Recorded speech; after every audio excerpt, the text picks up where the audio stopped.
isa oli venelane, suhtlesin temaga läbi ema mingid esimesed aastad, siis isa otsustas, et ma pean minema vene kooli, ma läksin vene kooli ja sealt hakkas selline nagu vene ajast.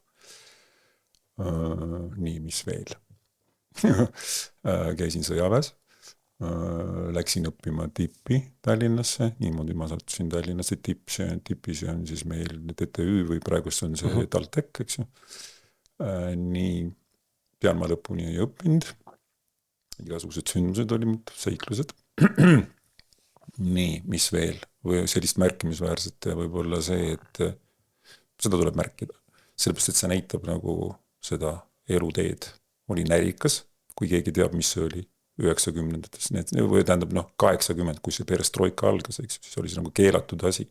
See kõik soomlastega kauplemine, valuuta ostmine, ilbud, teksad, särgid, värgid, tossud, teepaided, bla bla bla. Et olin selline kaavakas. Nii. Siis muidugi, kui oli see iseseisvus, siis muidugi ma hakkasin ärimeheks. Siis, kui oli see veel, ma tegin kõike võimalikke ärisi, käisin Singapuris, ostsin arvuteid, traadita telefone, trükkisin särke, kõike mida võimalik. Nii siis, mis veel oli huvitavat? Nii, siis hakkasin ärimeheks muidugi, kui see iseseisvusaeg tuli, muidugi natuke metalliäri. Nii, ja siis ma tegin firma Venemaale. Nii, ja siis ma olin selle firma omanik aastast 98 kuni 22 või tähendab 23 võib-olla või 24. Päris pikalt. Nii, ja. Nii, et ma tean, meelega ütlen, et saaksite aru nagu sest miljost, eks see ma pigem suurema oma osa elust olen olnud ikkagi selline enesetähtsusega selline ärimeest. Klassikaline ärimees. Klassikaline, selline glamuurne selline. Nii, ilbud, särgid, värgid, kaubamärgid. Brunello, Cucinelli. Nii, ja nii, mis edasi juhtus? Nii, kuidas ma sinna jõudsin, kus ma olen? Nii, kuna terve elu see on vist huvitav veel, et kuna ma rääkisin eesti keelt hästi ja ma elasin seal Pärnus Uussauga tänava kandis, kus oli selline erasektor nagu siin, see tuletab mulle meelde seda. Ja koolis mul olid venelased ja õuel mul olid kõik eestlased sõbrad, eks ju. Ja siis ma nagu räägitakse, et öeldakse poluvernik, selline termin on, oled kuulnud, veri, poluvernik, polu on nagu pool vene keeles ja polu nagu pool, et pool eestlane, pool venelane, tollel ajal oli selline nagu ütlus. Nii, mida see andis mulle tugevalt? Seda, et ma olin kogu aeg erapooletu. Ma kaklesin, kui tulin eestlastega, tulid venelased vastu, kaklesin eestlaste eest venelastega ja kaklesin vastupidi. Kogu aeg, ja ma kogu aeg võtnud ei samastunud kellegiga. Nagu. Ma olin nagu ise oma ette, nagu kunagi horoskoopid olid mul väga huvitav muidugi ja selline filosoofiline ma olin. Aga see oli nagu sinussoid. Selles mõttes, et see nagu kõikus, eks ju. Kuskil ma tegelikult kiindusin kuskile rohkem või vähem, aga üritasin olla kogu aeg oma ette. Ma ei läinud nagu, kus see mainstream nagu läheb, isegi äris. Kogu aeg mõtlesin, mingi üks sõber ütles, et küll sa üritad, mul oli siin kardirada muidu Eestis. Esimene kardirada Lepnemes, kinnine kardirada. Ma tegin see aasta 95 vist. Ja kõik ütlesid, küll sa ikka, kuidas sa ikka välja mõtled seda, et ikka võtad ja teed midagi sellist erilist. See ei tähenda, et see oli hea äri, eks ju, aga lihtsalt ma tahtsin seda teha. Võib-olla isegi eputamise mõttes ei tea. Nii, mis veel? Nii, ja olin filosoofiline, vaatasin, olin selline erapooletu ja mingi hetk, esimene stiimul tugev oli, kus ma olin 49 aastane. Ma olin selline ärimees, käisin seal glamuursetes klubides 2-3 korda nädalas Peterburis. Selline üldse omaette elu. Ja siis mul lõi kuidagi laks see kusi pähe. Üldse ebaloogiline samm. Et ma lihtsalt võtsin ja ostsin endale kalli tuuri Keralale Indiasse Panchakarma protseduuri tegema, puhastama ennast. Ja muidugi tuleb öelda veel, et ma olen päris palju nagu sporti teinud, sisuliselt nagu 40 aastat. See on selline rohkem jõusaal, eks ju, seal lapsepõlves oli seal mingi sõudmine, aga see oli jõusaal. jälle see eputamine, jälle see keha, jälle ma pean olema, sellepärast, et ma olin paksuke ja selle kaaluga mul oli kogu aeg probleem ja siis ma nähtavasti tahtsin, see oli selline nagu kompenseerimine. Nii, ja siis ma läksin Keralale, kuna ma ajurveedat juba kõik see toitumine ja kuna üldse kõike, mida ma olen teinud, ma olen üritanud olla professionaal ja hästi sügavalt sinna minna sisse, saada aru. Ma käisin, tegin trenni, toitusin, tegin igasuguseid dieete ja seda ma kõike tegin teadlikult, ma võrdlesin, vaatasin, mis on sildi peal, vaatasin, mis on progress, programm, bla, hindamine ja nii edasi. Ja ajurveeda oli mulle juba teada, mõtlesin, et lähen teen ajurveedat, eks. Läksin sinna. Seal ei olnud mobiiltelefoni mitte midagi, 21 päeva, taime toitmine, dosha järgi, kui sa tead, mis see dosha, no see on sinu tüüp, kehatüüp. Mitte ainult kehatüüp, no see on nagu ajurveeda järgi, dosha järgi toitumine. Ennem seda ma ei ole üldse, ma isegi kujutanud ette, et on võimalik ilma valguta 3 korda päevas elada. Kala, liha või kohupiim või ikka midagi, mingit kontsentreeritud valku tuleb sisse lähmata. Nii. Seal ma sain aru, et see on absoluutselt rahulikult saab ilma selleta elada, kuna seal ei antud isegi, seal ei olnud rootsilaud. Sul toodi täpselt nii palju, kui sul oli vaja. Eks? Nii. Siis see fookus nagu toidu pealt läks kohe pumps kuskile mujale, saad aru, eks? Ja siis olid seal igasugused protseduurid, 21 päeva, hästi 4 hommikul ärkad jooga ja kõik need värgid, eks ju, seal ma nagu süvenesin joogasse natuke. Nii. Aga kõige tähtsam oli see, et sul oli palju vabat aega ja mobiiltelefoni ei olnud, mul oli telefoni peal lindistatud üks selline kuulus Venemaa ajurveeda doktor Oleg, ma ei mäleta G, okei, see oli tähtis, olid tema loengud. Ja siis, kui mul on midagi teha nende protseduuride vahel, sellised massaažid, igasugused õlid ja valamine siin otsa ette, igasugused sellised huvid, tegelikult päris pullid. Nii, ja ma kuulasin seda ja see oli esimene kord, kui ma vaikuses, ilma selle mürata ümber ringi, vaatasin enda peale kõrvalt nagu vaata ja mõtlesin, et oh shit, olen ikka ma värdes. Et ma nägin kõike oma seda, kuidas ma lapsega käitusin ja mis ma tegin ja seda kõike, see oli esimene selline latakas, ma mõtlesin, nii, sealt ma tulin tagasi, kohe muutusin selliseks pühakuks, tead, kulmud olid sellised, käisin, nüüd ma olen selline eriline, hakkasin taimetoiteks ja selleks jätkuks aasta aega, elu võttis ikka tagasi. No tegelikult suund oli ka võib-olla õige, aga võib-olla see fine tuning oli natuke vale. Selles mõttes, et ma jälle kiindusin sinna, eks. Ja nägin tegelikult, et kui uhked need samad kõik taimetoitlejad on ja kuidas nad nagu käituvad, siis ma sain aru, et same shit, et seda teiselt poolt vaadatud ka same shit, et ei, see ei ole ikkagi nagu 100% võib olla nii, aga sealt sain väga palju õpetust selles mõttes, et sa tead, et sa saad elada ilma valguta, see on pigem sinu peaprogramm, et sa ei saa seda, eks ju, see on peas ja et sa rahulikult saad üldse ilma toiduta olla.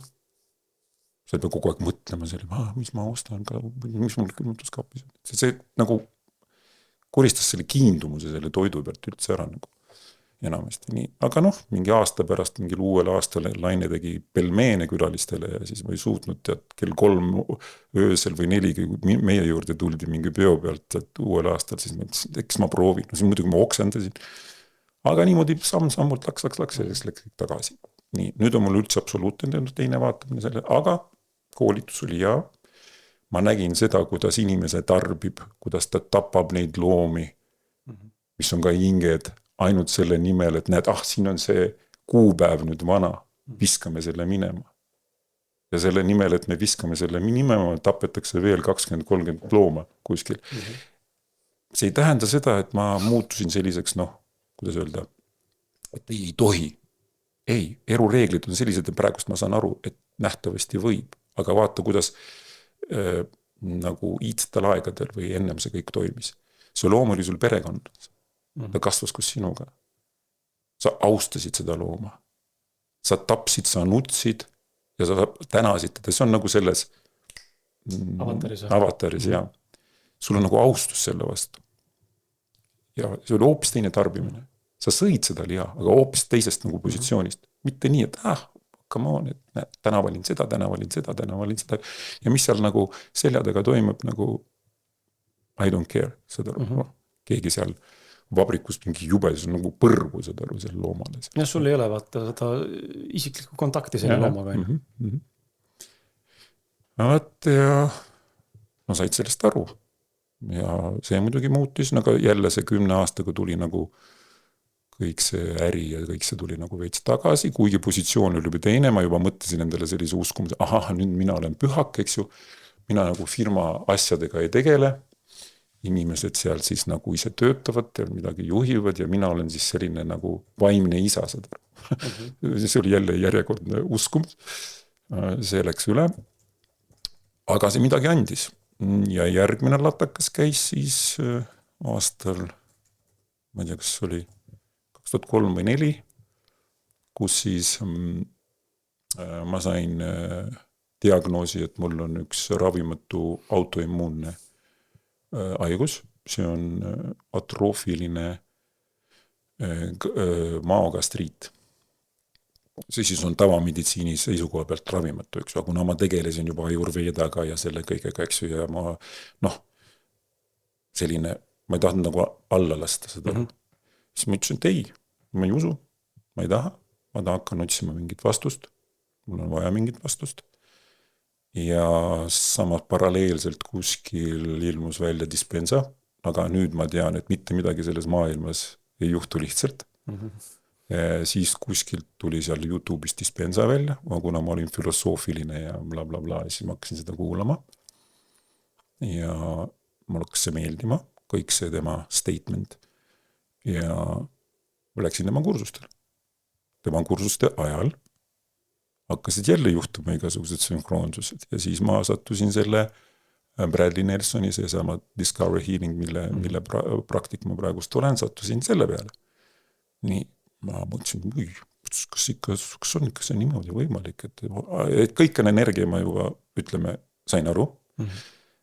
Kõik minu need uskumused, minu need religioonid, kus ma olen nagu see õige usu nagu ristitud, eks ju, ja kõik see hakkas nagu, kuidagi nagu pilt hakkas nagu selgemaks minema. Filosoofia või elu. Tegelikult kindlasti mitte nii palju kui praegust, aga ikkagi sinna poole ta nagu jippus. Ja siis tekkis see Bradley Nelson ja siis kuna ta oli USA, siis ma mõtlesin, et kuidas ma sinna lähen ja jällegi ma olin ärimees, eks ju, ja jälle ma tegin järgmise absoluutselt absurdse nagu ärimees seisukoha pealt sammu. Kuule, et ta nüüd tuleb Euroopasse, mitte Euroopasse, Aasiasse, ta tuleb Kasahstani.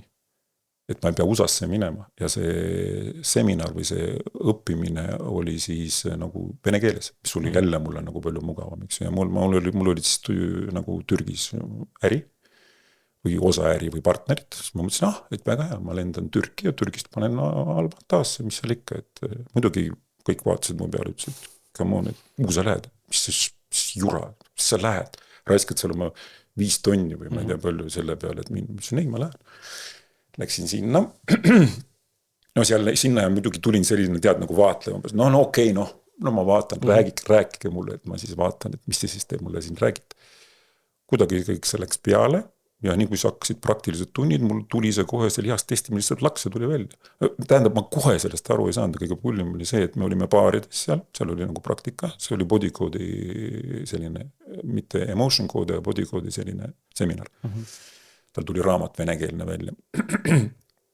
Aga kuna Venemaale ta tulla ei saa, siis ta tuli nagu lähedamale kuskile Kasahstani. See oli nagu lihtsalt koht, kust nagu tehti, kuna Venemaale ei saanud tulla, eks. Kuna sõda ja blablabla sanktsioonid. Nii. Ja seal juhtus selline imelik asi. Et me olime baarides, tegime teine teisele, üldse aru ei saanud, kas tuleb välja või tule. See oli läbi käe, sirutad käe välja, nagu see lihast test, nagu selline klassikaline. Tegime, koristasime südame seina, emotsiooni. Nii, tegime, midagi aru, küsin, kas sul ka mingi tunne on, selletkist paaris üle, me pidime seal 3 või 4 korda vahetama meelega nagu erinevad inimesed. Ja vahetasime, okei.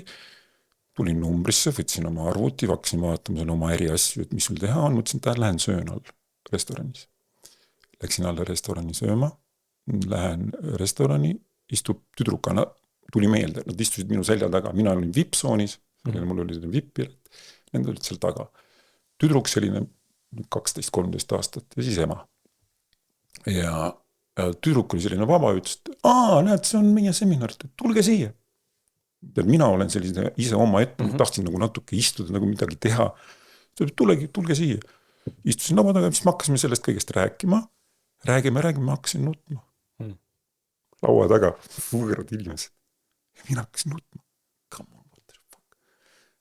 Ja siis ma sain aru, et see, mis mulle tehti, töötas. Nii. Ja väga selline, teate, isekas, selline ennast täiesti, selline uhke ja bla bla bla. Apple arvuti, bla bla bla. Ja siis natuke hakkad nutma seal tundmatu inimese. See oli selline nagu esimene märk. No kõik, sealt tulin tagasi.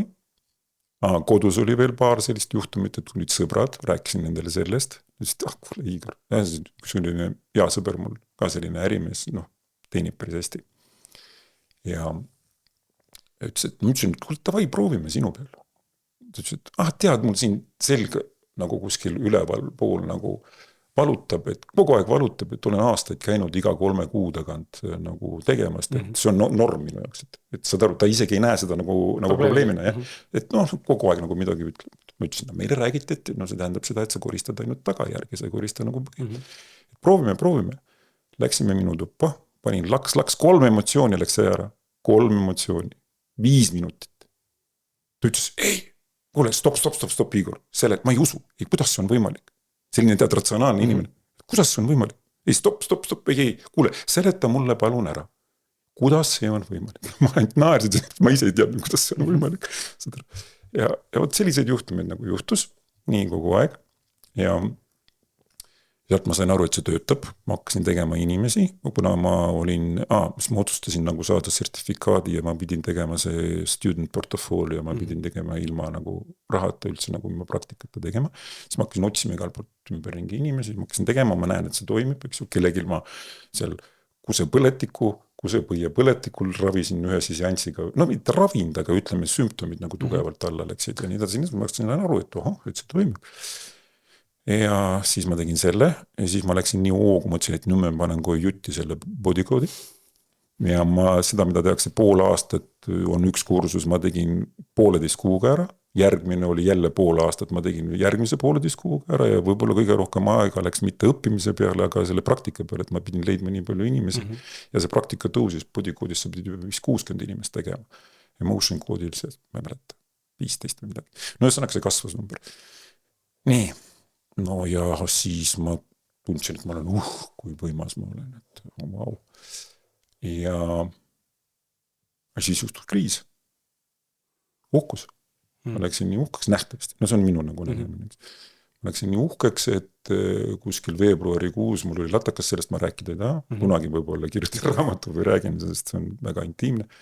Aga mul oli jube kriis ja see tõukas mind esoteerikas. Ja sealt ma siis leidsin kursuse ja siis see on juba ütleme teine teema, eks ju. See ei ole see teema, eks ju. Niimoodi ma läksingi ja sealt ma hakkasin arenema, kõik läks nagu, saad aru, kõik mida ma tegin, mul on selline, kuidas öelda, komme või omadus, et tegelikult kui ma midagi uut õpin, siis ma üritan selle eelmise, mida ma õppisin, vaadata läbi sellele ka, et integreerida need kõik nagu ühtes. Mitte niimoodi, et ma õppisin seda, nüüd ma õpin seda, eks. Ma ikkagi üritasin aru saada, isegi kui mul oli mingi negatiivne kogemus, ütleme sellest õigest usust, ja ma olin päris äkiline selle vastu, siis ikkagi peatud aja tagant ma hakkasin ikkagi sama aru, et tegelikult see ei ole nii, saad aru, radikaalne, eks. Nii mustvalge. Ja nii mustvalge, ja nii. Ja niimoodi ma jõudsin sinna, kus ma olen. Ehk siis täna siin laua taga. Täna siin laua taga.